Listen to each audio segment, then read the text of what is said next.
ଜଗତସିଂହପୁର ଜିଲ୍ଲା ବାଲିକୁଦା ବ୍ଲକ ଜନତା କୋଠି ଛକରେ ବଡ଼ ଧରଣର ବିସ୍ଫୋରଣ ଘଟି ପୋଡ଼ିଗଲା ତିନୋଟି ଦୋକାନ ଓ ତିନି ଜଣ ଆହତ। ବିସ୍ଫୋରଣ ଏତେ ଭୟଙ୍କର ଥିଲା ଯେ ଦୋକାନ ଘର କାନ୍ଥ ମଧ୍ୟ ଫାଟିଯାଇଥିଲା। ବିଳମ୍ବିତ ରାତ୍ରିରେ ଏଭଳି ଘଟଣା ଘଟିଥିବା ବେଳେ ଦୋକାନରେ ଥିବା ସବୁ ଜିନିଷ ପୋଡ଼ି ପାଉଁଶ ହୋଇଯାଇଛି। ତେବେ କିଭଳି ଏହା ଘଟିଲା, ଏହା କେଉଁ ପ୍ରକାରର ବିସ୍ଫୋରଣ ତାହା ସ୍ପଷ୍ଟ ହୋଇପାରିନାହିଁ। ଗୁରୁତରମାନଙ୍କୁ କଟକ ମେଡିକାଲକୁ ସ୍ଥାନାନ୍ତର କରାଯାଇଛି।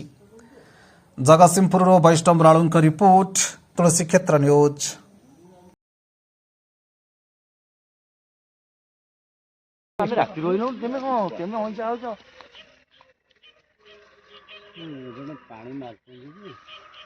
ପାଣି ଏପଟେ ଭଉଁଛି ମାରୁଛନ୍ତି କାନ୍ଥ।